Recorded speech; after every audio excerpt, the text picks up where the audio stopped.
کپڑا ہے، ایک ہی تھان ہے، ایک ہی کلر ہے، ایک ہی فیکٹری سے بنا ہے، ایک ہی دکاندار سے لیا جاتا ہے، اس کا ریٹ بھی ایک ہے۔ اب اسی کپڑے سے، اسی تھان سے ایک ٹوٹے کا قرآن پاک کا غلاف بنا دیا جاتا ہے، غلاف بن گیا۔ دوسرے ٹکڑے سے انسان اپنے یہ وجود کو ڈھانپنے کے لیے لباس بنا لیتا ہے۔ انسان کا لباس جب میلا کچیلا ہوتا ہے زمین پر پھینک دیا جاتا ہے، مٹی میں رلتا ہے، اس کو دھو کر پانی نالی میں گٹر میں بہا دیا جاتا ہے۔ اب دوسری طرف اسی دکان سے اسی فیکٹری کا کپڑا، اسی تھان کا، اسی ریٹ پر لیا گیا کپڑا قرآن پاک کا غلاف بنا دیا جاتا ہے۔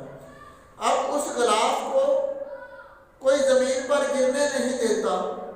کپڑا اسی فیکٹری، اسی دکان کا ہے، اسی ریٹ کا ہے، اسی کلر کا ہے،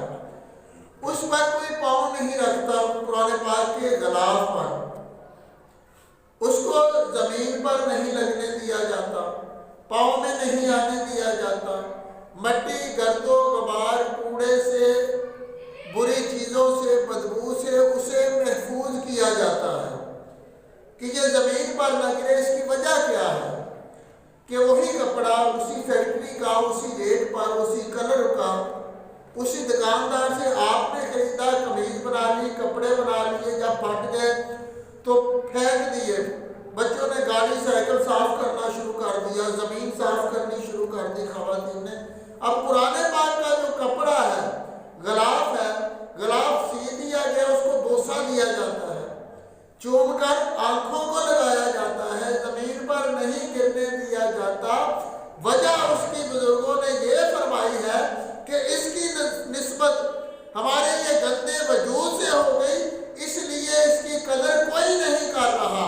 مگر اسی کپڑے کو اسی ریٹ پر لیا گیا، قرآن پاک کا غلاف سی دیا گیا، اس کی نسبت قرآن پاک سے ہو گئی، اور وہ بھی ادب کی جگہ پر آ گیا۔ سبحان اللہ، کہ لوگوں کے دلوں میں اس کا بھی ادب اور احترام پیدا ہو گیا۔ دوسری مثال، ایک ہی بھٹے پر اینٹیں تیار ہوتی ہیں، ایک ہی بھٹے پر اینٹیں تیار ہوتی ہیں، ٹائلیں تیار ہوتے ہیں۔ وہ ایک اینٹ کو آپ لاتے ہیں، واش روم میں لگا دیتے ہیں، لا کر واش روم میں لگا دیا، اس پر گندگی اور غلاظت، گندے پاؤں، گندا پانی گرتا ہے، کوئی اس کا حیا نہیں کرتا۔ ریٹ بھی وہی ہے، مٹی بھی وہی ہے، بھٹے پر اسی جگہ بنی ہے، اسی ٹرینڈی اور ٹریکٹر پر لا کر اس واش روم میں لگائی گئی۔ اب دوسری اینٹیں اس کے ساتھ ہی جو آئی ہیں، وہ کسی مسجد کے حال میں لگ گئی، محراب میں لگ گئی، اس جگہ اینٹیں وہی ہیں، واش روم میں لگنے والی بھی وہی ہیں، مسجد کے حال میں لگنے والی بھی وہی ہیں۔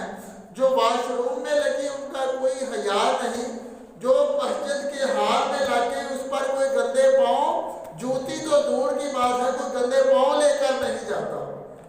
اگر کوئی کتا بلی آ جائے تو سارے نمازی دور دور کرنے لگ جاتے ہیں کہ کہیں گندے پاؤں اس اینٹوں پر نہ لگ جائے۔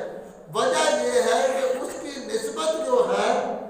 ان اینٹوں کی نسبت جن پر گندگی اور غلاظت نہیں لگنے دی جا رہی، ان کی نسبت رب کے گھر سے ہو